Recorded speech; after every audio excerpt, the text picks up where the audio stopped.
están? Bienvenidos una vez más. El Instituto Nacional de Desarrollo Jurídico agradece su presencia en el programa Más que Leyes, Educando la Conciencia. Hoy nos toca estar desde acá de Insurgentes Sur 623 en el campus de Insurgentes. Tenemos una ponencia magistral, una conferencia magistral con la maestra Irma Griselda Muchategui Requena. Hablar del Código Penal único en nuestro país. ¿Qué les puedo decir? Aquí hay sentimientos y pensamientos y criterios encontrados y a favor, pero hoy vamos a hablar con ella. Hoy nos va a exponer desde su experiencia, desde su expertise, desde su trayectoria, por qué el Código Penal único. Maestra, de verdad, muchas gracias por aceptarnos esta invitación, por darnos un poco de su tiempo. ¿Qué podemos esperar en una conferencia como esta? Antes que nada, bienvenida. Muchas gracias por invitarme. Bueno, en la conferencia o charla informal que voy a dar dentro de unos momentos, lo que quiero es hablar de mi postura personal respecto a que en México hay 33 códigos penales y que yo pienso deberían concentrarse en uno solo. En uno solo, como lo hacen por los países desarrollados, España, Italia, Francia, Colombia, incluso que nos gana en eso. Entonces, básicamente ese es el punto central de la charla. Perfecto. Pues como ven, queridos amigos, vamos a iniciar una conferencia. De verdad, les pedimos que por favor tomen lápiz y papel, porque los puntos que nos van a manejar el día de hoy van a ser muy, muy importantes. Nos van a invitar también al análisis, a la reflexión y sobre todo también a estar observando como ciudadanos comunes, como ciudadanos de a pie, que siempre les digo, entender un poco más desde las palabras de los expertos, los académicos. Sabemos todos quién es la maestra Griselda Muchategui, desde la UNAM y demás. Un panorama diferente y los invitamos. Quédense con nosotros, ahorita regresamos. Quiero presentarle a la maestra Irma Griselda Muchategui Requena. Estudió la licenciatura en la Facultad de Derecho de la UNAM, obteniendo aquí el grado de maestría. Se ha desempeñado en diversos trabajos como en la Dirección General de Reclusorios, en la Comisión Nacional de Derechos Humanos y en la Defensoría de los Derechos Universitarios. Dentro del ámbito educativo, inició como ayudante de profesor en la División de la Universidad Abierta y en el Sistema Escolarizado. Actualmente es profesora de carrera en la Facultad de Derecho de la UNAM en las asignaturas de Delitos en particular y Criminología. Es autora de los libros Derecho Penal, publicado por Oxford University Press, Diccionario de Derecho Penal, coautora con el maestro Ignacio Villazana Díaz, y Banco de Preguntas de Derecho Penal, coautora con el maestro igual Ignacio Isaías Díaz. Además de tener diversos artículos en antologías. Ha sido ponente en 4 congresos nacionales de criminología e impartido diversas conferencias sobre temas de derecho penal, criminología, SIDA y derechos humanos en instituciones y universidades públicas y privadas. Dirigió y presentó la obra de teatro El Rey de Capitán de María Benedetti en la Facultad de Derecho en 2011. Además es ganadora de 3 concursos literarios en el género de cuento nacional e internacional. Con ustedes hoy vamos a iniciar esta plática con la maestra Irma Griselda Muchategui. Muchísimas gracias. Gracias. Maestra. Qué gentil, muchísimas gracias. Pues muy buenas tardes, muchas gracias por la invitación.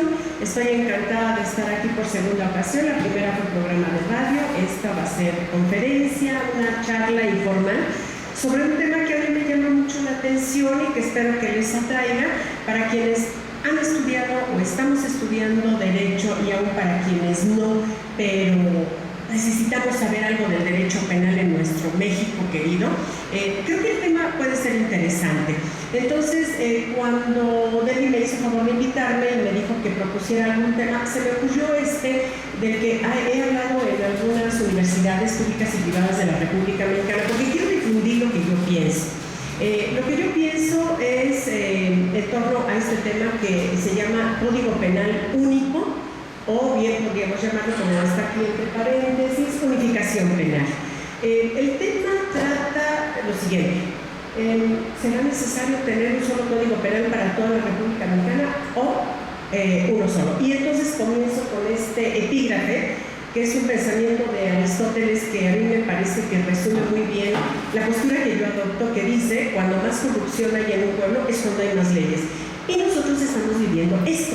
Tenemos leyes para todo, Vamos a verlo un poquito más adelante cuando veamos temas muy específicos en donde vemos que hay 2, 3 o 4 leyes o tipos penales que regulan lo mismo, ¿de acuerdo? Entonces, a mí este pensamiento de Aristóteles, imagínense nada más, antes de la era cristiana ya Aristóteles pensaba bien. Nuestros legisladores, después de tantísimos años, siguen pensando mal. Bueno, entonces vamos a ver cuál sería el punto de partida. El punto de partida es este, y esto es, como dice ahí, a manera de ejemplo. Existen 287 leyes federales, o sea, ¿hay necesidad de tanta ley? O sea, como que no. Luego hay 130, ahorita ya más, 130 leyes para la Ciudad de México. Aquí están contempladas las que nacieron antes de esta nueva creación que transforma al DF en Ciudad de México, y para ahorita ya hay más. Precisamente ayer en las noticias oía de una nueva ley que empieza a entrar en vigor y que yo sinceramente considero que no es necesario que haya tantas leyes. Es mejor pensar, por ejemplo, en una mejor organización política, educación por parte de la gente, y no de ir a la universidad, educación de respeto, simplemente la que los padres le pueden dar a los hijos. Y luego dice aquí, sin contar con códigos, estatutos, reglamentos, etc. Entonces, son demasiadas leyes para conocerlas, porque como ciudadanos debemos conocerlas para exigir que se cumplan, que esa es otra cosa que yo quiero resaltar aquí. No solo es un tema jurídico, es un tema de educación ciudadana, ¿no? Yo debo conocer las leyes para que se apliquen. Un ejemplo sería el transeúnte. Debe conocer el reglamento de tránsito, saber lo que dice el que conduce un vehículo, debe conocer este reglamento para que respete y para obligar a las autoridades a que se haga respetar, cosa que en nuestro México, en esta ciudad, vemos que normalmente no se da. Por aquí viene la postura personal mía, que podría yo dar al final, pero se va a ir vislumbrando a lo largo de esta charla. Mi postura personal respecto a esto de un solo código penal para todo México es a favor. Yo estoy a favor, pienso que debe haber un solo código para todo México, porque todos somos mexicanos, pero debo aclarar, y creo que ustedes lo saben, que hay muchas personas, ciudadanos, abogados, gente que no sabe de derecho, gente que sabe mucho de derecho, incluso con doctorado, saben que pues esto puede ser conveniente o no, y hay gente que piensa diferente a mí. Entonces hay quienes dicen, no, está perfecto que cada estado de la República tenga su propio código penal. Yo pienso que no, y más adelante voy a dar las razones por las cuales pienso así. Estos son los argumentos en relación con los problemas actuales que tenemos en nuestro país. En primer lugar, la inseguridad. Este tema viene de muchísimo tiempo atrás y sigue vigente. Hay una inseguridad galopante en México. Ingobernabilidad, de repente no vemos qué pasa con las autoridades, no conocen las leyes, no saben cómo aplicar la ley. Ahorita el ejemplo que nos manejaba Deli de esta marcha, un desfile en donde los propios policías dicen, pues mejor vamos acostumbrándonos a esto. ¿Cómo que vamos acostumbrándonos? O sea, no. Lo que hay que hacer es ver que el gobernante gobierne y el ciudadano sea un buen gobernado. Yo creo que por ahí va el principio de la educación ciudadana. La ignorancia en todos los niveles, ¿sí? Ignorar las leyes que existen, ignorar lo que debe hacerse.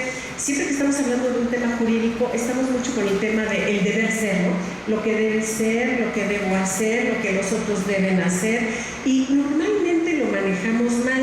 Casi siempre decimos, la culpa es del gobierno, la culpa es de los extranjeros, la culpa es de X, y nosotros no tenemos responsabilidad. Yo creo que también tenemos responsabilidad. Cuando yo veo que un vehículo invade la franja peatonal, a mí como peatona me da muchísimo coraje, pero también debemos saber lo que dicen las leyes, ¿no? Por ejemplo, que el peatón tiene la preferencia, y exigir que se cumpla la norma. Entonces, esto de la ignorancia va en todos los aspectos y a todos los niveles. Y la falta de una verdadera política criminológica, que finalmente creo que este es el centro rector de esta charla. La política criminológica es una parte de la criminología que se ocupa de la prevención. Ver cómo está la criminalidad, la inseguridad en un lugar determinado, y luchar porque haya medidas preventivas. Esto podríamos manejarlo a nivel, por ejemplo, de medicina. ¿Cuántas personas van al médico cuando se sienten bien para no llegar a estar mal? Nadie, o muy pocos. Entonces, la medicina preventiva podría ayudarnos a no llegar a tener un padecimiento posterior, podría servirnos para no llegar a tener diabetes, para atender problemas antes de que lleguen. Las casas no se impermeabilizan sino hasta que ya pasó la temporada de lluvias y ya tenemos el problema de la humedad en las casas. O sea, ¿por qué no hacemos prevención? Y si en las casas y en la medicina es importante, bueno, en el tema de inseguridad, a mí me parece que es todavía más importante.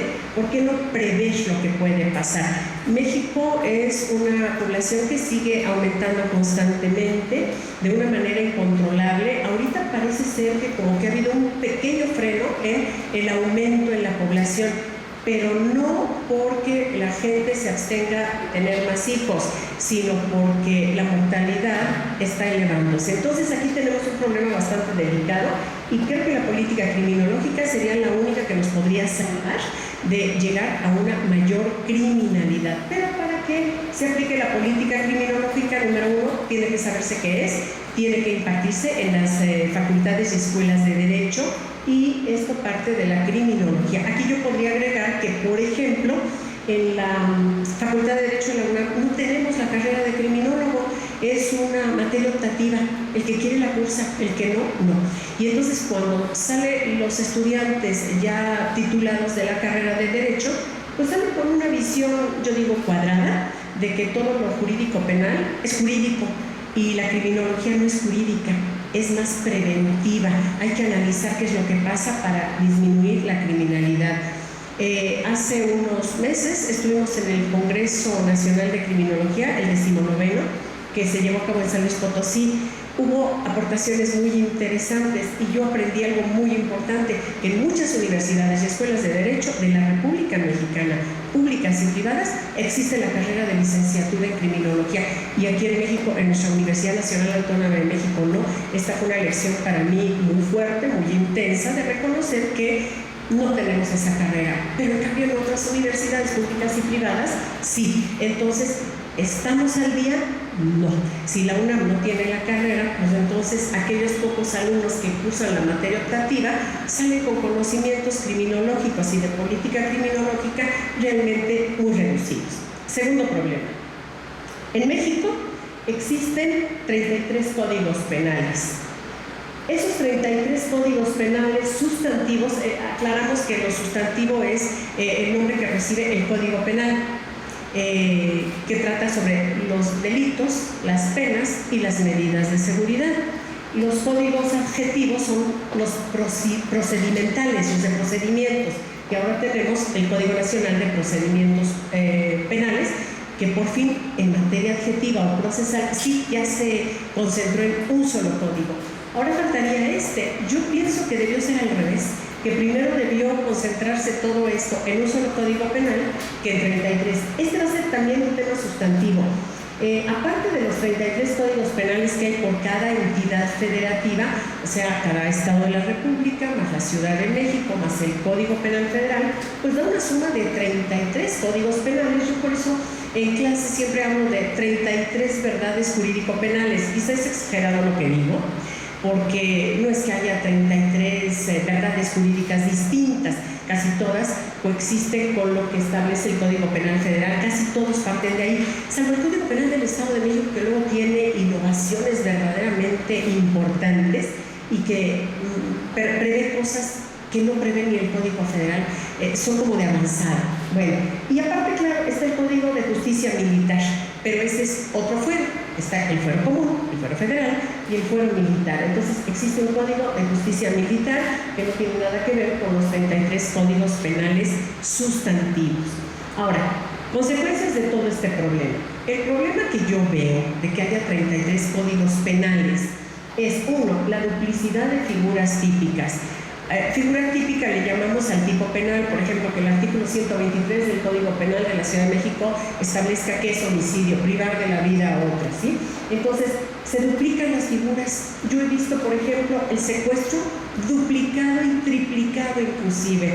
He visto figuras en donde en un tipo penal cabe violencia familiar y en otro lesiones, homicidio y violación, pero violencia familiar no es otra cosa que la suma de todos los delitos, nada más que llevados a cabo al interior de la familia. Entonces, ¿será necesario que haya un tipo penal que se llame violencia familiar cuando ya existen lesiones, violación, homicidio, robo, delitos que se pueden dar dentro del seno familiar? Yo creo que no.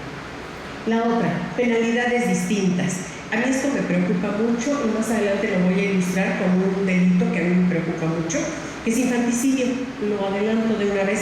El infanticidio en el Código Penal de la Ciudad de México es un delito atenuado, o sea, tiene una punibilidad muy baja. El infanticidio en otros estados tiene una punibilidad muy elevada. A nivel federal y a nivel de varios estados de la República, el delito de infanticidio no se llama infanticidio, se llama filicidio, pero es exactamente lo mismo, es privar de la vida al hijo recién nacido. En cada estado de la República varía la temporalidad.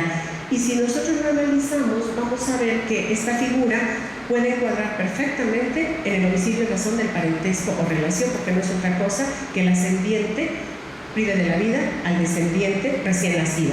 La temporalidad ahorita la vamos a manejar. Otro problema es la incertidumbre al aplicar la ley. O sea, ¿cuál aplico? ¿El infanticidio o el artículo que me habla de homicidio en razón del parentesco o relación? Bueno, allí hay que estar a la letra de la ley. Si allí dice que solo la madre puede cometer infanticidio cuando priva de la vida a su hijo recién nacido dentro de las primeras 24 horas, pues solo la mamá puede cometer ese delito. El problema es, y si el papá también lo mata junto con la mamá, entonces ahí va a venir un problema muy delicado. A la mamá se le beneficia con una punibilidad muy baja, muy reducida, y al papá con una punibilidad muy elevada, porque a él se le aplica el homicidio en razón del parentesco o relación, que es un tipo penal agravado. El infanticidio es un tipo penal atenuado. Y a mí me parece que esta polaridad genera injusticia. La otra circunstancia o consecuencia de todo esto es, por ejemplo, las normas innecesarias. Hay tipos penales que no deben existir, y de eso voy a hablar más adelante cuando hable de un tipo penal que se llama feminicidio, en donde probablemente ustedes pongan el grito en el cielo, salgan corriendo de aquí, previo a privarla de la vida. Porque van a decir, ¿cómo es posible que esta mujer piense que no debe existir el tipo penal de feminicidio si es mujer y el atentado a la vida humana de la mujer pues es tan importante? Pues sí, es muy importante, pero tan importante como matar a un hombre, yo creo. Pero ahorita voy a llegar a ese punto antes de que se vayan y me dejen hablando sola, ¿sí? Y el último, criterios contradictorios. Hace un ratito estábamos hablando en la oficina de Debbie con la licenciada de, a ver, ¿qué pasa con los criterios contradictorios? Se deben a la interpretación. Y aquí viene un punto bien interesante. La norma penal puede interpretarse. Fíjese que yo he tenido alumnos que, por venir mal preparados del curso anterior, que es teoría de la ley del delito, cuando yo pregunto si la norma penal puede ser interpretada, me dicen, no, está prohibido en la Constitución. Yo creo que sus profesores no les enseñaron bien, o el día que se vio ese tema, el profesor no dio la clase, o el alumno ese día estaba distraído, no sé, algo pasó raro, porque la norma penal sí puede y debe interpretarse. Tan es así que la norma se puede interpretar en cualquiera de esas muchas formas que prevé la doctrina penal, que es la interpretación restrictiva, la interpretación gramatical, lingüística, la interpretación judicial, auténtica, legislativa, la interpretación lógica, teleológica. O sea, hay una cantidad enorme de criterios de interpretación. Y una de las que más se usan es la gramatical. ¿Qué quiso decir el legislador con esta palabra? Entonces hay que interpretarlo. A lo que se refieren los alumnos que no aprendieron bien esto, ya sea por culpa del maestro o porque ellos no lo captaron bien, es que lo que sí está prohibido en la Constitución es la aplicación por semejanza, analogía o mayoría de razón. Eso es lo que prohíbe la Constitución, una aplicación analógica, una aplicación de esta naturaleza. Pero la interpretación es válida. Interpreta el abogado de la defensa, interpreta la misma norma el agente del Ministerio Público, interpreta la misma norma el juez penal, interpreta el ciudadano. Si a un ciudadano común y corriente que no estudió Derecho le decimos, a ver, analiza esto que dice el Código Penal, alevosía, que quiere decir actuar con acechanza, a escondidas, atacando a alguien por la espalda. ¿Qué entiendes por acechanza? Pues una persona como un ciudadano común lo puede interpretar, pero pues mucho más el abogado de la defensa, y también el Ministerio Público, y también el juez. Y finalmente, la interpretación más válida va a ser la judicial, la que hace el juez, ¿sí?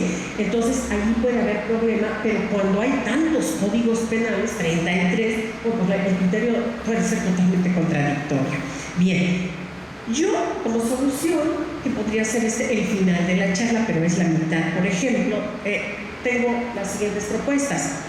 Las soluciones que da el legislador, que da la autoridad, que da el gobernado es: ante los problemas sociales vamos a crear más leyes. Y esto es estúpido.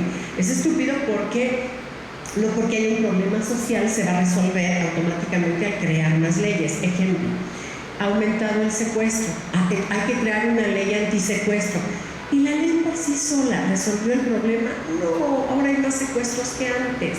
A la mujer es víctima de violación, de vilipendio, de homicidios.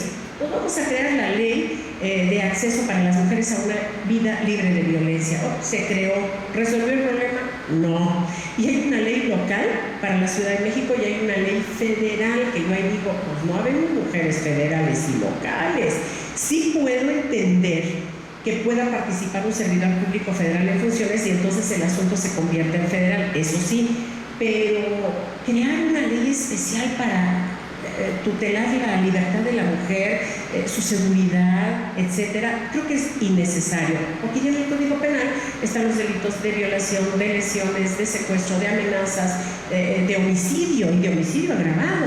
Entonces, crear más leyes es innecesario. Sin embargo, al legislador se le ocurrió crear también el tipo de feminicidio, al cual voy a llegar en un ratito, donde ya hago la crítica muy concreta de ese tipo penal. Aquí nada más lo estoy viendo de manera general, a manera de ejemplo. Segundo, el gobernante no sabe qué hacer con el incremento a la criminalidad y dice, vamos a aumentar las penas. O sea, vamos a aumentar las penalidades, porque si antes se robaba y se mataba a la persona, pues eran unos 15 años de prisión, ahora que sean 30. El delincuente no está consultando el Código Penal, dice, ya aumentaron 30 años más, 20 años más, ya no mato, ya no robo, ya no violo. Esto no funciona así. Lamentablemente, el derecho penal se queda muy cortito para resolver el problema. Es más, yo diría que el derecho penal resuelve los problemas sociales de la inseguridad, la criminología sí, la victimología, la penología, pero sobre todo la política criminológica. Entonces, esto de aumentar las penalidades, yo digo que es así como el recurso de la impotencia. Soy gobernante, no sé cómo resolver el problema, aumento la punibilidad. Acaba de pasar el 2 de agosto, en el Código Penal de la Ciudad de México, se aumenta la punibilidad para el delito de feminicidio. Ahora el mínimo de pena es 35 años, el máximo 70. Entonces, por ejemplo, un Código Penal no serio, de lo que hablábamos hace rato, de acuerdo a las editoriales, a lo mejor todavía no trae esta reforma del 2 de agosto, porque es relativamente reciente. Entonces, ahí va a venir una punibilidad, pero lo cierto es que ahorita la punibilidad es de 35 a 70 años de prisión a quien prive de la vida a una mujer, bajo alguno de los supuestos que marca el tipo penal de feminicidio. Ahora, aumentar la punibilidad, ¿ha resuelto el problema? ¿Qué creen? No, y creo que lo sabemos todos. Ahora hay más muertes de mujeres que antes de que naciera el tipo penal de feminicidio.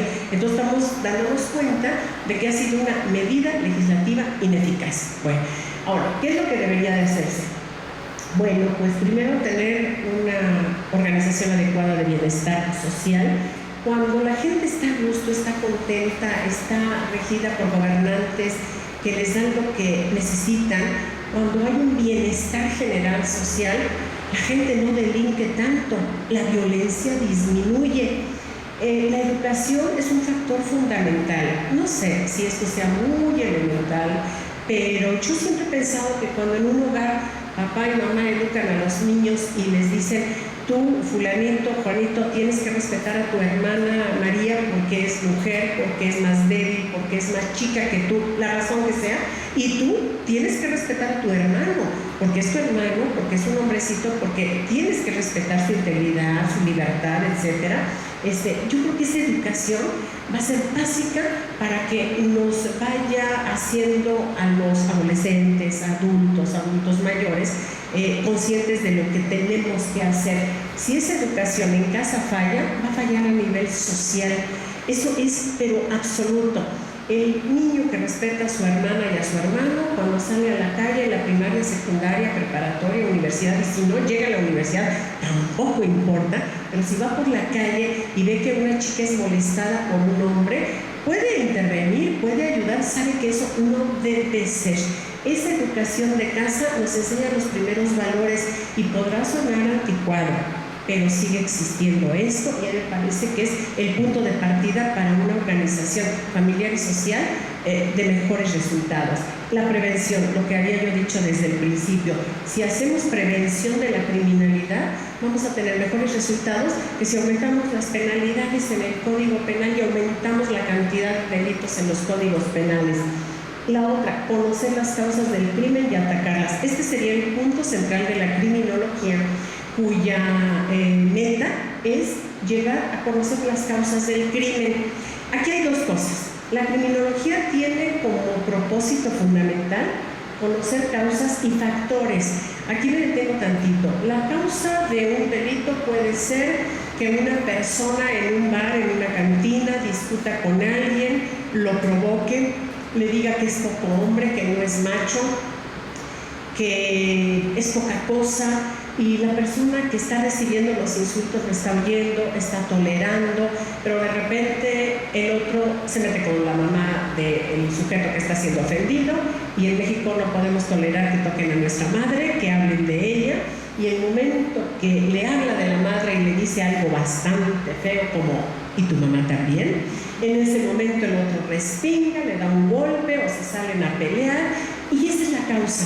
Pero los factores, esto es muy importante y en materia penal normalmente no se ve, pero en criminología sí, los factores son las situaciones que favorecen la conducta criminal. Por ejemplo, la causa fue que ofendió a la madre. Sea o no cierto lo que el tipo aquel dijo de la mamá del otro, esa es la causa. Y el factor es que a lo mejor el hombre ofendido pues es muy macho, está alcoholizado y trae un arma. Entonces, en ese momento, esos factores influyen. A lo mejor de no ser muy macho, de no estar armado, de no estar tomado, no va a reaccionar de esa manera tan violenta. Entonces, si uno no hace caso de todas estas cosas, las conductas antisociales y delictivas aparecen en la vida real. Aquí quiero comentar que la criminología se aboca tanto a las conductas antisociales como a los delitos. La gran distinción es: la conducta antisocial no aparece en los códigos penales ni en las leyes especiales. Son comportamientos que atacan al bien común, pero que están a nivel administrativo. Por ejemplo, todas las previstas en la Ley de Cultura Cívica. Orinar en la calle, defecar en la calle, hacer mucho escándalo en los edificios molestando a los vecinos, tirar la basura en la calle. O sea, todo esto que es molesto, pero no llega a ser delito, pero es una falta administrativa o falta cívica. Para eso tenemos una vía que es acudir ante el juez cívico, ¿de acuerdo? La criminología se ocupa de esto, o sea, porque hay conductas antisociales. Y ya si llegamos a delito, pues ya los delitos sí están previstos en los códigos penales y en las leyes especiales que regulan tipos penales específicos de una materia determinada. Entonces, creo que aquí quedaría el cuadro de lo que se debe hacer. Ojalá algún día los servidores públicos, los gobernantes, los legisladores conocieran esto para que por ahí se fueran, y no con el recurso rápido, para ello es práctico, pero ineficaz, de crear más leyes y de aumentar las penas.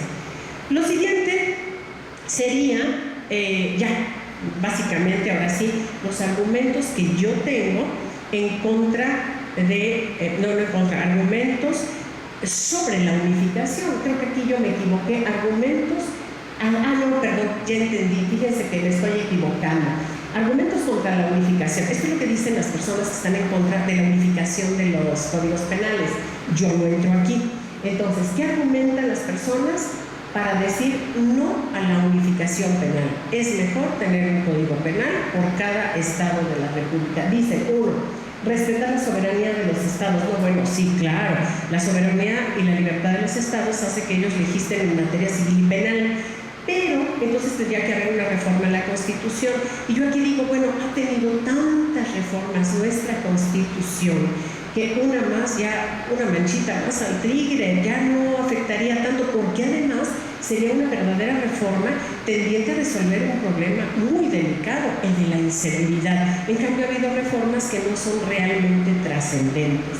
Y segunda, factores culturales. Dicen, por ejemplo, las personas que están en contra de la unificación, cada parte de la República Mexicana, la norte, la sur, la del oriente, la del poniente, la de las costas, etcétera, tienen sus propias circunstancias culturales. Eso es verdad, pero lo que no es verdad es que la vida humana, por ejemplo, valga más en el norte o en el sur. O sea, esto es indiscutible para mí.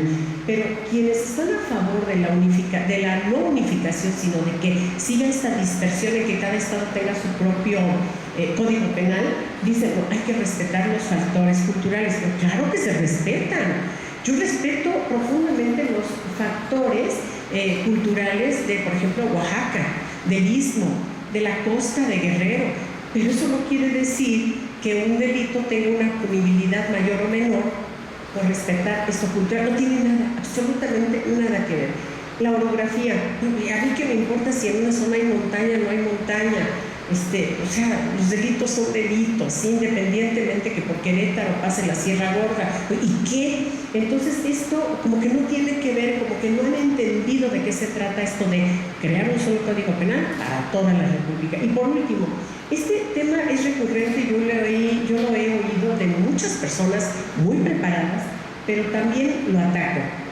La gente dice, por ejemplo, el clima puede ser determinante en el comportamiento criminal. Puede ser que sí.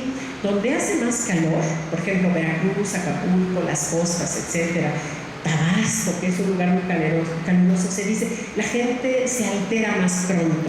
Por eso toman cerveza y fría, y muchas. Entonces, les da sueño y pues ya no matan, ya no lesionan. Pero cuando no se duermen, se alocan terriblemente porque el clima los altera.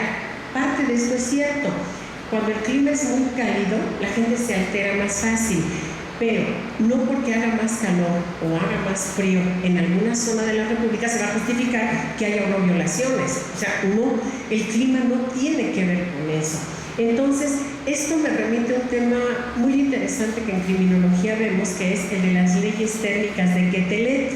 Adolf Quetelet, el siglo antepasado, crea unas leyes que se llaman leyes térmicas y dice, de acuerdo al clima, es la criminalidad. Y las leyes térmicas dicen lo siguiente: en primavera y verano aumentan los delitos de sangre, o sea, homicidios y lesiones, y además los delitos sexuales. Pero en otoño y en invierno disminuyen. En invierno hace frío, la gente no tiene tantas ganas de andarse peleando, no matan, no lesionan, lo hace, pero en menor cantidad. Pero en otoño y en invierno aumentan los delitos patrimoniales. La gente tiene necesidad de dinero, vienen las fiestas decembrinas, viene el final de año, la gente prefiere robar, prefiere defraudar y no andan pensando en violar o en cometer un abuso sexual. Y estas leyes térmicas de Quetelet, que se crearon hace tanto tiempo, siguen vigentes, con una que otra modificación. Hay un detalle curioso. Por ejemplo, Quetelet no habla de esto, me parece, pero el suicidio es una conducta que, si bien es cierto, no es delito, es delito participar en el suicidio de otro, pero el suicidio no es delito, obviamente. Se da más cuando comienza la primavera. Después, cuando viene el verano y el otoño, disminuye considerablemente, y uno lo puede ver en los diarios, en los periódicos, en internet. Empieza la primavera y fulano de tal se lanzó a las vías del metro, fulano de tal se lanzó de un edificio, fulanita de tal se tomó unos barbitúricos y se quedó dormida. Pasa verano y otoño y el suicidio disminuye. Llegan las temporadas navideñas y otra vez viene una ola de suicidios. Viene la depresión invernal. los días nublados, la falta de dinero, el ser querido ausente, en fin, una serie de circunstancias que hacen que otra vez, a principios de la temporada navideña, vuelva a subir la tasa de suicidios. Ahorita hay una cifra que a mí me alarma mucho, que es la de que cada 40 minutos hay un suicidio en el mundo. Es una cifra alarmante, ¿eh? Y eso que yo soy de las personas que, y escuchen esto, y a lo mejor la segunda razón por la cual tienen que salir de esta aula, es yo estoy a favor del suicidio. O sea, yo no soy de las personas que dicen, no, pues ya cuando te toque, si tienes SIDA y estás en fase terminal, tú espérate a que tengas todos los sufrimientos de la fase terminal. No, yo supongo que para mí, en mi libertad personal está el decidir hasta dónde quiero llegar. Si se asustan, lo siento mucho y me disculpo, pero yo siento que la vida nos pertenece. Ese sería otro tema de otra charla, porque es muy largo, muy extenso. Por ejemplo, tratar el tema de suicidio, participación en el suicidio, eutanasia y homicidio consentido. Y cuando en una familia alguien se suicida, se oculta, porque el suicidio es una figura así como, híjole, qué vergüenza, o sea, mi hijo se suicidó, como ¿por qué? ¿Qué importa? Él tomó esa decisión bien o mal, ¿por qué no te diste cuenta antes? ¿Por qué no fuiste al psicólogo o al psiquiatra? ¿Por qué no le diste un antidepresivo? ¿Preguntaste qué le pasaba? No, pues no, yo creí que todo estaba bien, no, espérate, otra vez prevención. Si ves a tu hija o a tu hijo retraído, que antes platicaba, ahora ya no, que antes no bebía alcohol, ahora sí, que crees que toma drogas, bueno, pon atención. Prevén, ¿sí? No quieras atacar las cosas después. Pero bueno, ese sería otro tema y muy interesante. Ahora, a manera de ejemplo, algunos países que tienen diversificación legislativa penal, como nosotros, México, están los Estados Unidos de Norteamérica, Australia, Brasil y, por supuesto, nosotros.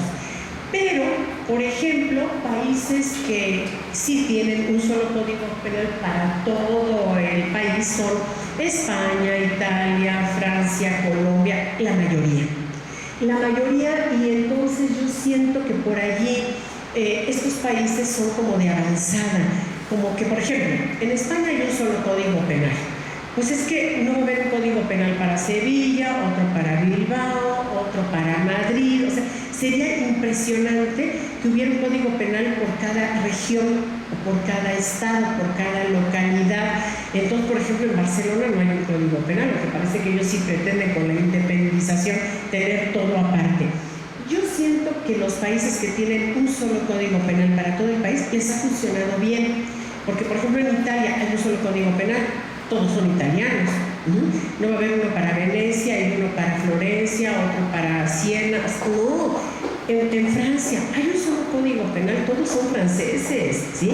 Pero México como que dice, no, bueno, hay queretanos, hay yucatecos, hay norteños, hay gente veracruzana.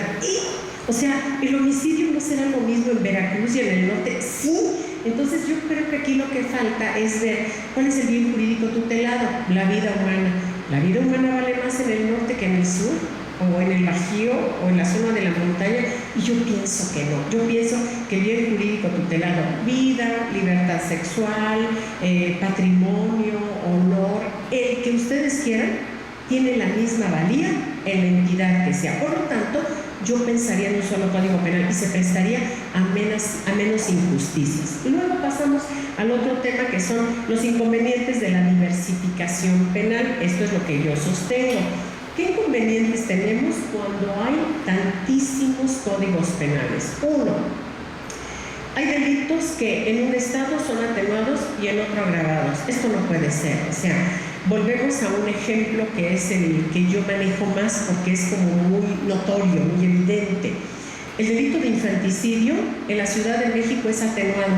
A la madre que mate a su hijo recién nacido dentro de las primeras 24 horas tiene una punibilidad atenuada. Pero si esto sucede en otro estado de la República, el delito es agravado. A nivel federal, el Código Penal Federal dice que es homicidio en razón del parentesco o relación, o sea, se considera que es muy grave que la mamá mate a su propio hijo. ¿Qué pasó aquí? La mano de la legisladora feminista se sirvió con la cuchara grande y dijo, o pensó, yo creo, si no te dio tiempo de abortar, no te preocupes, cuando el niño nazca todavía tienes 24 horas para que si lo matas, la pena sea atenuada. Si a ustedes les parece que eso es justicia, que eso está bien, pues a mí no. Porque además yo siento que allí había un homicidio agravado nada más por ventaja y por alevosía. ¿Por qué? Porque la criatura tiene 24 horas de nacido y la propia mamá, que es de quien se espera que lo cuide más, ya lo está matando. A mí me parece que es injusto, ¿verdad? Pero bueno. Segunda, hay delitos que existen en un estado y en otro no. Sí, de repente, pues, en un estado existe el delito de abigeato y en otro estado no. Hace aproximadamente 10, 12 años había un estado de la República, Tamaulipas, que en su código penal contemplaba un delito que en los demás estados no. Se llama delito de sodomía, que era tener relaciones sexuales con personas homosexuales. O sea, castigaban la homosexualidad como un delito, ¿no? O sea, no, ¿por qué? Pues eres homosexual, sé homosexual, pero no es un delito, ni es una conducta antisocial. Es algo que, y esto es bien discutible, puede tener factores endógenos o factores exógenos. Hay quienes creemos que personas homosexuales lo son porque ya los cromosomas XY lo determinan a ser homosexual. Hay personas que no, es el medio, es la moda. Una persona de pronto dice, pues yo ya tengo 19 años y me estoy dando cuenta que siendo hombre las chicas no me atraen. O es moda y pues para darle gusto a los demás, ahora quiero ser homosexual. No, yo ahora quiero ser bisexual.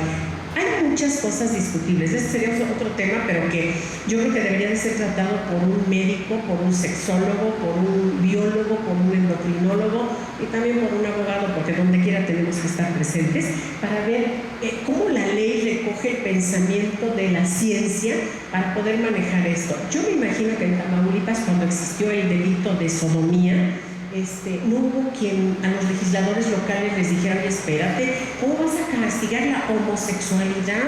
Deja que esos dos chicos tengan relaciones sexuales entre sí, deja que esas dos chicas tengan relaciones sexuales. O sea, la homosexualidad es, algunos dicen, una preferencia sexual. Yo la verdad no lo veo como preferencia. O sea, si yo cuando ya llegué a los 18 años me dicen, ¿tú qué prefieres? ¿Estudiar esto o estudiar lo otro? Pues yo prefiero derecho que psicología, o psicología en vez de economía. Pero yo no digo, yo prefiero ser homosexual que heterosexual.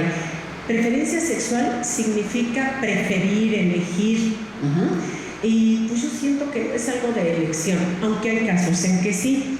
Acuérdense que algunas de las características de los adolescentes son la búsqueda de identidad y la necesidad de aceptación. Cuando el adolescente está buscando su identidad, ¿qué soy? ¿Quién soy? ¿Dónde estoy? ¿Por qué estoy aquí? Yo no pedí nacer. Y todos esos cuestionamientos que a veces nos hacemos cuando somos adolescentes tienen por respuesta, pues yo ni elegí nacer. Mis papás lo decidieron. ¿Qué hago aquí? ¿Cuál es mi futuro? ¿Quiero un futuro? O sea, ¿qué pretendo de la vida? Y luego viene la otra que es más interesante, la necesidad de aceptación. ¿Por qué hay bandas urbanas? ¿Por qué alguien se convierte en emo y se deja el cabello largo y se cubre la mitad de la cara? ¿Por qué alguien se pone un tatuaje y por qué un tatuaje de mariposa? ¿Por qué otro se pone un tatuaje con un ancla? ¿Por qué alguien elige un tatuaje de un búho? Porque la necesidad de aceptación en un grupo determinado hace que a mí me obliguen a hacer algo que le dé gusto a los demás. En mi casa no soy aceptado, a mis papás no les gusta mi música, ni mi tatuaje, ni mi piercing. Entonces yo me voy con el grupito que sí lo acepta. Entonces esa gran necesidad de aceptación y esa búsqueda de identidad puede llevar a los adolescentes a elegir algún tipo de comportamiento y a lo mejor en una de esas elige de pronto ser homosexual. La gente brillante, los intelectuales, los escritores, los pintores tienden mucho a la homosexualidad. Yo, ¿por qué no? Y entonces el adolescente dice, hoy decido probar. Y prueban, les puede gustar o no. Pero yo pienso que en el fondo de todo, y esto no está científicamente demostrado, en el fondo de todo parece que hay algo que tiene que ver con los cromosomas. Biológicamente, nosotros adquirimos el sexo desde el nacimiento. Se puede apreciar a partir de más o menos el 6º o 7º mes. Ya en los aparatos de ultrasonido se puede decir si es niño o es niña. Y bueno, hay casos excepcionales de hermafroditismo, donde se tienen los dos sexos, femenino y masculino. Pero la determinación del sexo lo hacen los cromosomas XX, Y, XY. Y qué curioso, pero el hombre tiene mitad y mitad XY. La mujer no, la mujer es ye, o sea, es mujer, hembra. Y el hombre tiene mitad y mitad, de ahí que muchos digan todo hombre es mitad hetero, mitad homosexual. Luego lo andan negando, pero no, bueno, sí lo niegan y en la vida práctica lo demuestran. De hecho, hay por ahí algún estudio que dice que las personalidades masculinas de Don Juan, de Casanova, del gran conquistador, es porque tienen que demostrarse a sí mismos y a los demás que no tienen nada de homosexuales, y es que en el fondo están queriendo reafirmar su sexualidad. Esto ya es un tema, les digo, que puede corresponder más a los médicos especializados en sexología, pero es un tema muy interesante, ¿de acuerdo? Y luego viene otro de los inconvenientes de la diversidad sexual, la tercera. Por ejemplo, un sujeto delinque en un estado, pero en otro no. ¿De qué depende? De que en el estado donde vive, la conducta que realiza sea considerada delito. Pero en otro estado no. Entonces se convierte en una cuestión geográfica. Por ejemplo, cuando teníamos un tipo penal, bueno, la edad. Cuando la edad, por ejemplo, era de que en Yucatán y Campeche se era imputable a los 16 años, en otros estados a los 15, en otros a los 18, pues la persona se cambiaba de estado y eludía la responsabilidad penal porque era inimputable en un estado pero imputable en el otro. Es un poquito como esto del divorcio express. Bueno, pues si yo no me puedo divorciar de manera rápida, sin causales, que yo digo que está mal el término del derecho civil de decir divorcio express, divorcio incausado, porque siempre hay causa y porque la palabrita express pues ni cabe en nuestro lenguaje del español, pero eso es lo que el legislador menos respeta, nuestro idioma español. Entonces se cambia estado para no incurrir en una pena debido a esto. Y la cuarta y última, que es un inconveniente que yo veo, es que lo que convierte una conducta en delito es el espacio geográfico, que viene a ser consecuencia de todo lo anterior que acabamos de decir. Ahora, una postura así como muy definida respecto al tema es: lo más importante es el bien jurídicamente tutelado, lo que había venido yo diciendo desde el principio. Lo que importa es el bien jurídico tutelado. Una chica, por ejemplo, puede decir: bueno, es que a mí me violaron en Chihuahua, y otra dice: a mí me violaron en Yucatán, a mí en la Ciudad de México, y se compara y las punibilidades son diferentes. A lo mejor en un estado se sale bajo fianza, en otro no. En uno es delito grave, en otro estado no. Y la pregunta sería: ¿la valía de un bien jurídico en un país que será diferente? Yo creo que no, que debe ser igual. Por eso yo pongo aquí en la lámina el norte, el sur, la costa, el bajío, la altiplanicie, etc. O sea, los criterios geográficos y climáticos no tienen absolutamente nada que ver con el respeto al bien jurídicamente tutelado. Si a mí me dicen que, por ejemplo, en Veracruz, porque hace más calor, es lícito violar a una chica o a un chico, pues a mí me parece que es absurdo, porque aunque haga calor, ¿qué? Que la madurez se despierta más temprano, a los 14, 13 años, ¿y qué? Pero eso no justifica que alguien viole, ¿me explico? Entonces, yo por ahí me voy mucho a que se entienda este tema. Ahora, ejemplos. Esta es la parte quizá más interesante porque son los contrastes. Fíjense nada más, hay un tema que se llama nexo causal y que seguramente ustedes todos conocen. El nexo causal en homicidio significa que el resultado, muerte, tiene que ser consecuencia directa de la conducta típica. Por ejemplo, si yo disparo un arma de fuego y muere alguien, cuando le practiquen la necropsia, se tiene que determinar que la muerte fue consecuencia de mi disparo. Pero puede suceder que yo le haya disparado a alguien y que cuando se practique la necropsia digan: pues la bala que venía de la calibre 22 de la maestra Muchategui no causó la muerte porque le pasó rozando el hombro y hubiera sido solo una lesión leve que hubiera tardado en sanar 20 días. Ah, caray. Pero entonces, ¿por qué murió? Pues murió porque alguien antes le había dado un veneno y eso fue lo que destruyó los intestinos. La necropsia siempre va a ser la gran aliada del derecho penal. Entonces, cuando la necropsia determina la causa de la muerte, allí tenemos el nexo causal. ¿Por qué murió fulanito? Por estrangulamiento, por ahogamiento, por envenenamiento, por un disparo de arma de fuego, por una herida contundente, en fin, lo que sea. Entonces, el nexo causal en homicidio es la relación directa que hay entre causa y efecto. O sea, el tema no es complicado, ¿sí? Nexo causal es que hay una relación material directa entre causa y resultado. Pero aquí pasa una cosa muy interesante. Hasta 1999, nuestro Código Penal, que era federal para toda la República y local para entonces Distrito Federal, era un solo código, establecía que la muerte debía darse dentro de los 60 días contados a partir de la lesión. O sea, si la persona no moría dentro de los 60 días, eran lesiones o tentativa de homicidio, pero no era delito de homicidio, aunque muriera, porque el sujeto tenía que morir dentro de los primeros 60 días. Era un tema muy complicado. En 1999 se deroga este artículo 303, si no me equivoco, del Código Penal, que les digo que aplicaba para fuero federal y para fuero común. Se deroga y entonces la persona muera cuando muera, simplemente cuando se acredite que el disparo o el golpe o la asfixia fue la causa de la muerte. Es muerte aunque haya tardado en morir 9 meses, siempre y cuando se acredite que la consecuencia es consecuencia directa de la causa.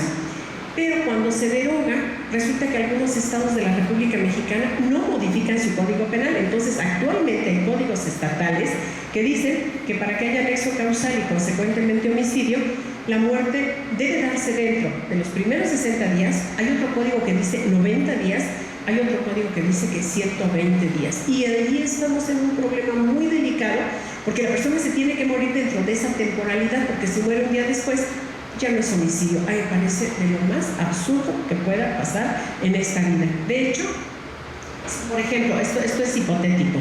Vamos a suponer que en Sonora se tiene que morir en 90 días el sujeto al que le dispararon. Muere en 90 días, es homicidio. En otro estado, donde no hay temporalidad, Ciudad de México, por ejemplo, y otros estados, la persona muere a los 7 meses. Aquí, ¿será homicidio o no será homicidio? Sí es homicidio, porque no importa la temporalidad dentro de la cual muera. Y esto dio origen a un problema que a mí siempre me preocupó mucho. El problema de la temporalidad está en el tema del VIH-Sida. ¿Quién muere rápido en 60, 90 o 120 días a partir de la infección, ya sea por transmisión sexual, ya sea por sangre contaminada, ya sea por placenta, sea por semen? O sea, nadie, porque tarda mucho el proceso para empezar en saberse ya infectado de VIH. Y luego viene la enfermedad, lo que es el síndrome de inmunodeficiencia adquirida, tema que maneja muy bien, por supuesto, aquí Iván Ábalos, que me apoya tanto y que trabajó en una clínica de SIDA y que sabe bastante más que yo del tema. Aquí lo único que quiero mencionar es esto de la temporalidad. Miren, por ejemplo, en Yucatán hay 90 días. Espero que no se haya, bueno, más bien sí, espero que se haya modificado, pero si no se ha modificado, entonces en Yucatán hay 90 días para morirse. Si alguien se muere el día 91, qué pena, pero ya no es homicidio. ¿No es absurdo? Es absurdísimo. Y yo supe, cuando trabajé en la Comisión Nacional de los Derechos Humanos, esto no lo debería de decir, pero no me importa, lo digo. A ver, ahí va, ya me invitaron, ahora digo lo que quiera. Hubo un caso en la CNDH donde hubo una persona que fue herida y el abogado de la defensa del sujeto activo, el que hirió, fue a la Comisión Nacional, fue al hospital y le dijo al médico: le voy a pagar tanto si usted hace que la vida de este sujeto herido se prolongue. Fue cuando teníamos 60 días aquí, en el Código Penal para la Federación y para el DF. Y entonces dijo: es que el sujeto se va a morir ya. Y entonces le dice: yo nada más le pido que viva hasta el día 61. Y dijo: es que es difícil alargarle la vida, pero bueno, con paliativos, con eso. Le alargó la vida y murió el día 61 y medio. Entonces ya no fue homicidio y sacó a su cliente por lesiones. Que aquí quiero aclarar que hay dos tesis contradictorias muy interesantes, tema que comentábamos hace un ratito. Hay una tesis jurisprudencial que dice que en los casos en que la persona muera después del término que el código señala, serán lesiones consumadas. Y hay otra tesis que dice: cuando la persona muera fuera del término que señala la ley, será tentativa de homicidio. Y la tentativa de homicidio tiene una punibilidad muchísimo menor.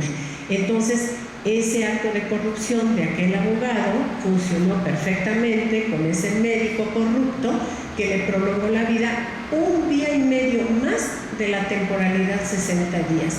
Y por ese día y medio más, el delito no fue homicidio. A mí me parece que esto es aterrador. Entonces, ¿yo qué propongo? Que todos los códigos penales se unifiquen en uno y que ese uno no contenga ninguna temporalidad. Zacatecas habla de 60 días, Yucatán de 90. Habría que verificar, no vaya a ser que en estos últimos meses se haya modificado, pero que yo sepa, todavía existe, ¿sí? Bueno, infanticidio, el tema que ya había mencionado, no me extiendo en ello. Por ejemplo, aquí nada más planteo que en el Código de la Ciudad de México, antes de F, en el artículo 126, establece que el sujeto activo tiene que ser la mujer embarazada, la madre del niño recién nacido, ya nació.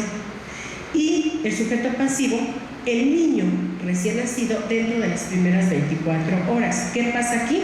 Que la punibilidad, penalidad o como le quieran llamar es atenuada. Está por debajo del homicidio simple y la mujer probablemente, haciendo la cuenta, salga bajo caución. Código Penal Federal.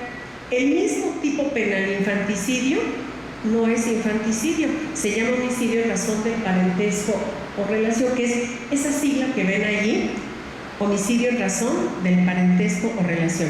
La madre mata al hijo recién nacido dentro de las primeras 24 horas.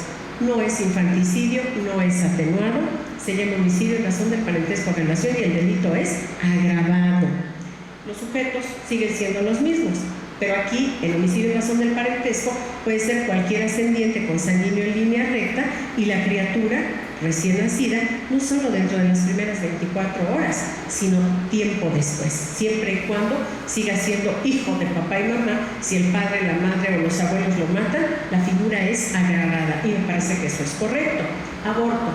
El aborto, bueno, del aborto casi que ni meterse, pero pues nos vamos a meter tantito solo por el tema de lo comparativo en algunos códigos y el Fuero Federal, que da resultado 33 códigos diferentes. Entonces yo lo que aquí puse fue que existen muchas variantes en cuanto a la noción legal y a los delitos de aborto no punibles. No punibles no están con una sanción aparejada, o sea, no se castigan esos abortos.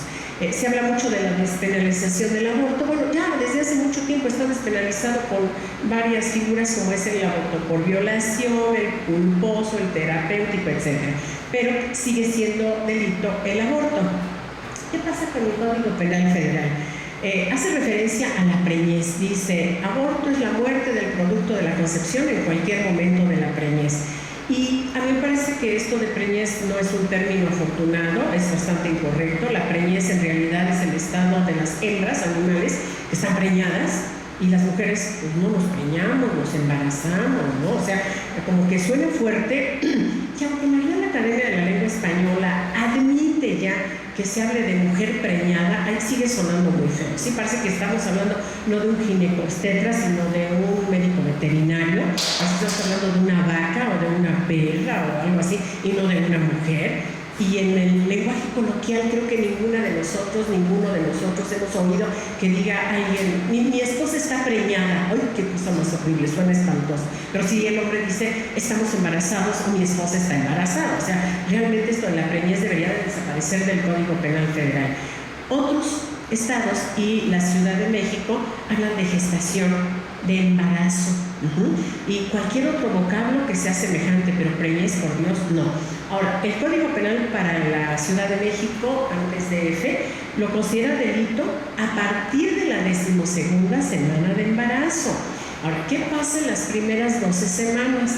Que si una mujer aborta o un tercero le practica el aborto con consentimiento a una mujer dentro de las primeras 12 semanas, eso no se castiga, porque no está considerado aborto, porque se dice en la ley que el embarazo comienza a partir de la 12ª semana, cuando es fecundado en el endometrio el óvulo de la mujer. Pero, ¿qué pasó entonces en los primeros 3 meses, que son las 12 semanas?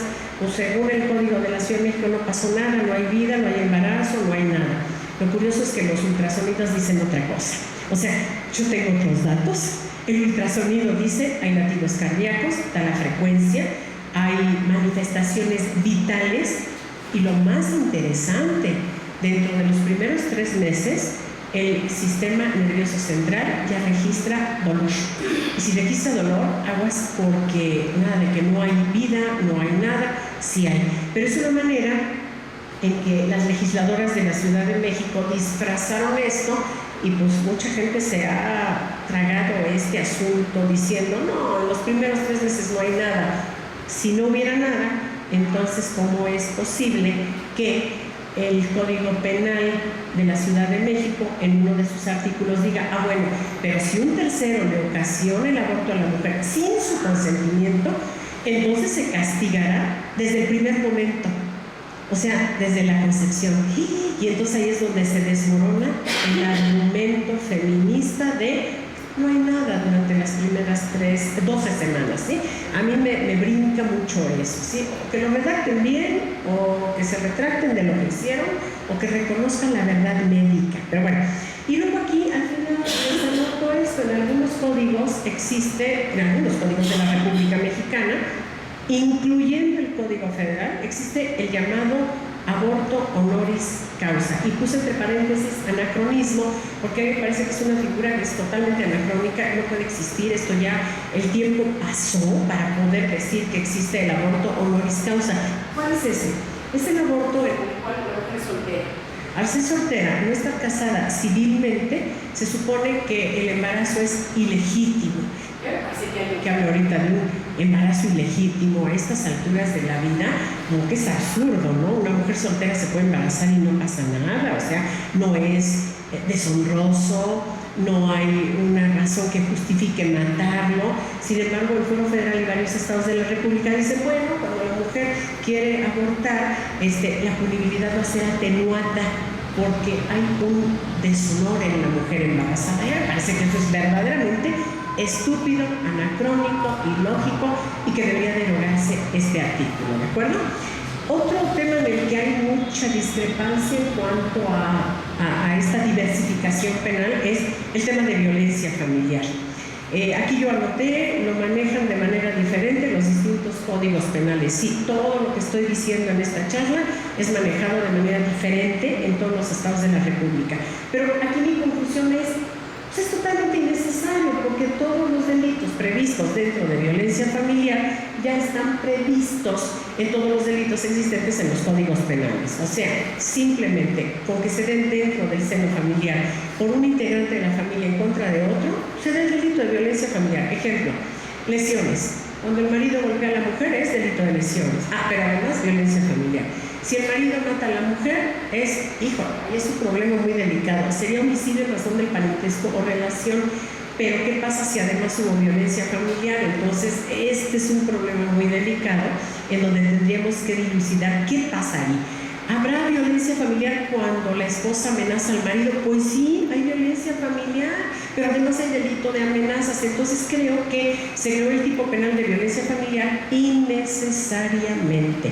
No debió existir, porque existen los delitos específicos de amenazas, de lesiones, de homicidio, de violación, de robo. O sea, todos los delitos en los que se puede cometer una conducta agresiva en contra de un miembro de la familia. Y ese miembro de la familia puede ser la esposa, el esposo, la concubina, el concubinario, los hijos, los abuelos, los nietos, todos ellos.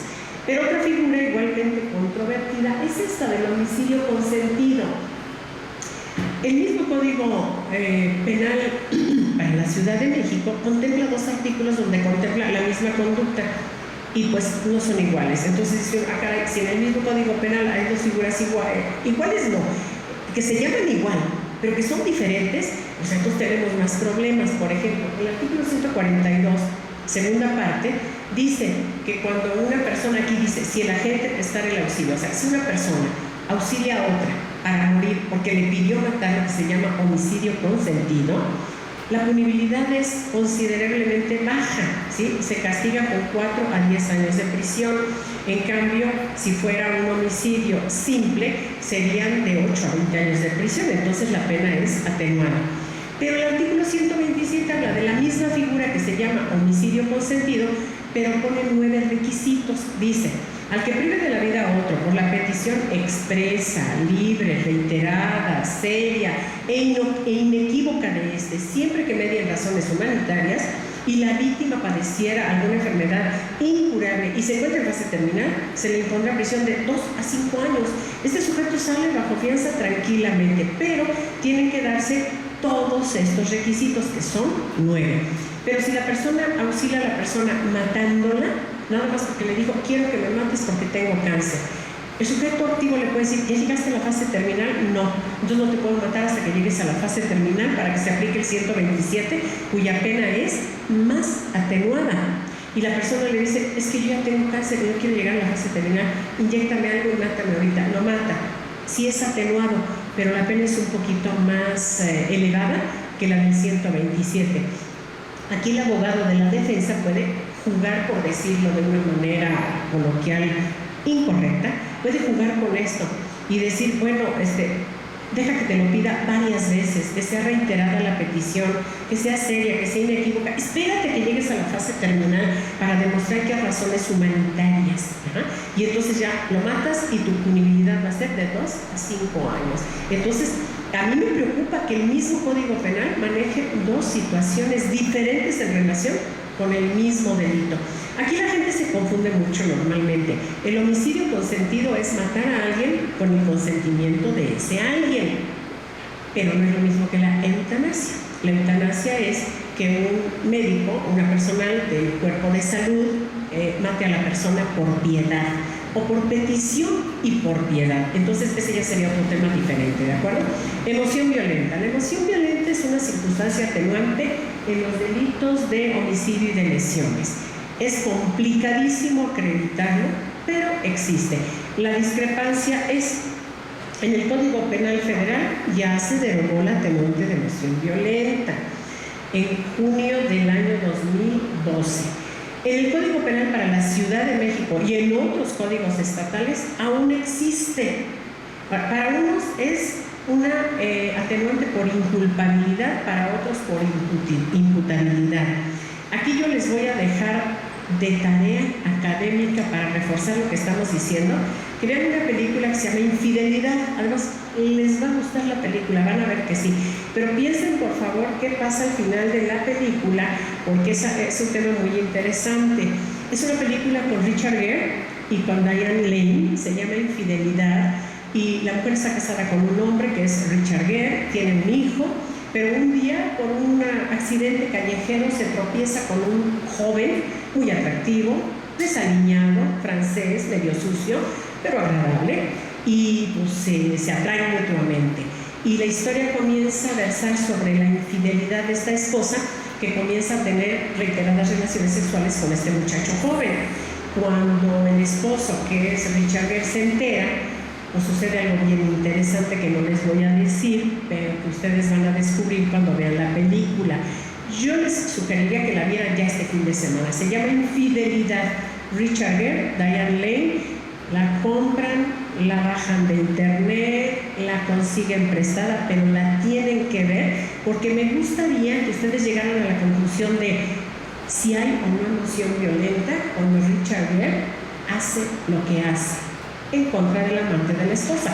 Esto puede ser una lección de vida, ¿eh? Las mujeres casadas de repente dicen, jamás en la vida yo andaría con alguien más porque podría pasar esto. Pero hay gente que no ha visto la película y dice, pues sí lo haría. O bien ven la película o no la ven y de todos modos lo hacen. O sea, que no necesariamente en la vida real va a pasar lo que pasa en la película. Pero esta película es extraordinariamente genial porque nos da una visión de nuestra figura de emoción violenta, que algunos dicen sí hay emoción violenta y otros dicen no hay emoción violenta. Véanla y cuando lleguen al final de la película van a saber de qué estoy hablando, ¿de acuerdo? De la misma manera que les pediría que vean 3 películas para ver el tema anterior de homicidio con consentimiento de la víctima. Las películas son La chica del millón de dólares o Golpes del destino, dirigida, producida y actuada por Clint Eastwood. Es buenísima y trata el tema del homicidio consentido o participación en el suicidio. Y finalmente no. Y luego hay otra película que es Filadelfia, que trata el tema de SIDA, y que al final hay algo muy interesante que van a descubrir y que tiene que ver con lo que dije en Homicidio Consentido. Y pues ya si están picadas con las películas, ven por favor una que se llama, ¿cómo se llama la del MASH? Se llama, además está basada en un caso real de Ramón San Pedro, un español que pidió a los tribunales que lo cortaran de estar conectado a una máquina para perder la vida porque estaba cuadrapléjico. Se llama Mar Adentro. Mar Adentro. Esta película es extraordinaria porque trata el tema de un hombre que está cuadrapléjico y le pide a los médicos que lo desconecten. Les dice, no, porque esto en España es homicidio y aquí también.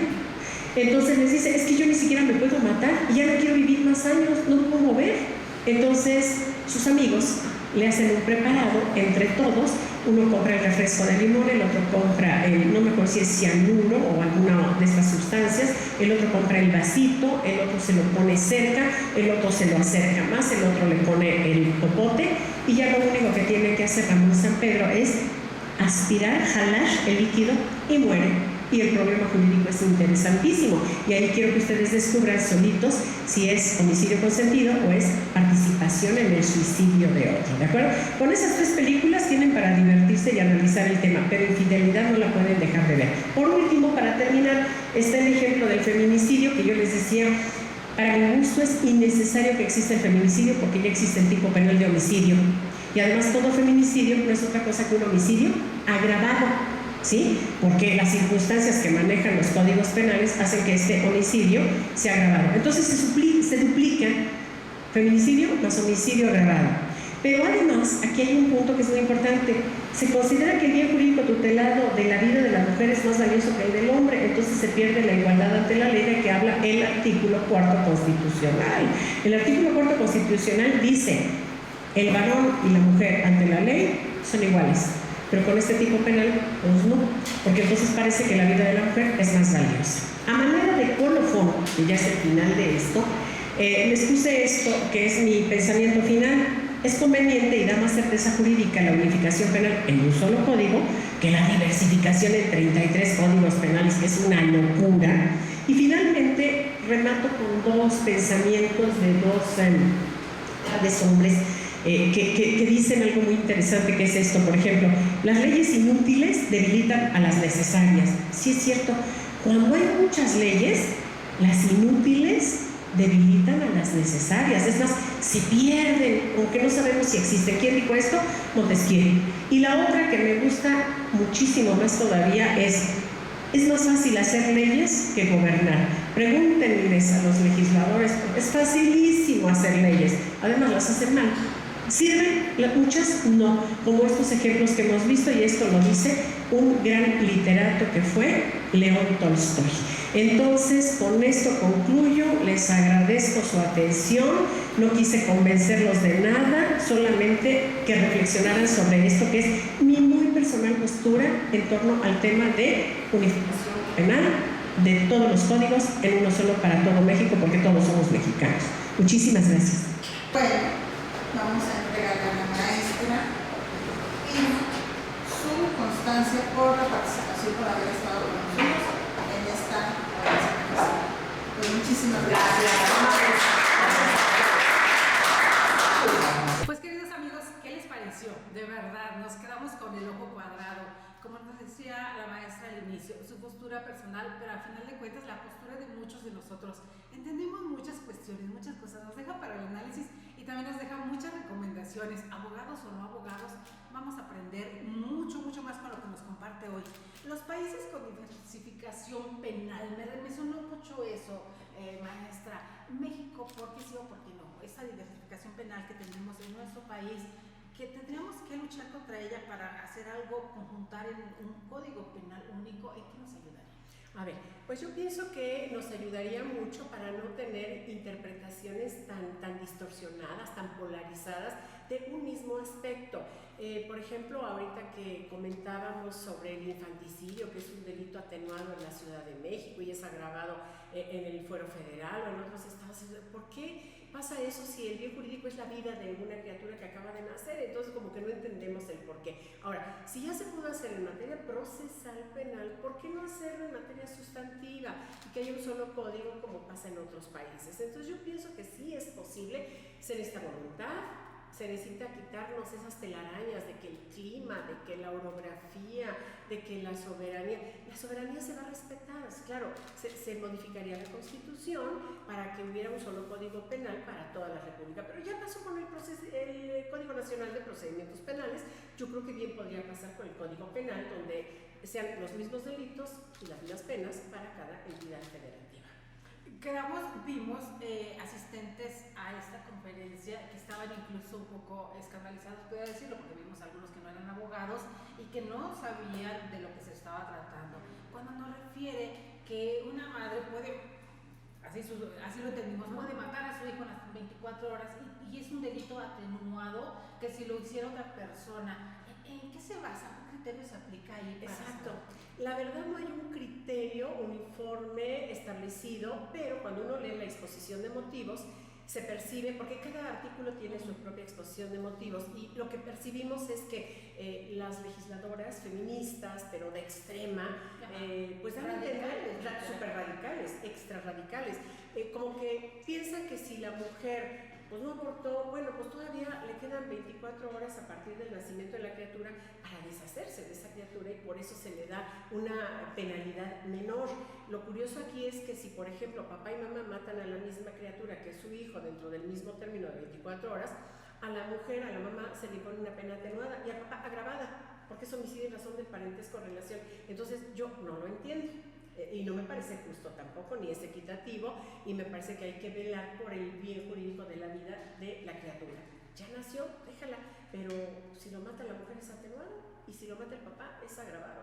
Entonces, como es que el mismo homicidio de la misma persona. Mismas circunstancias, exactamente.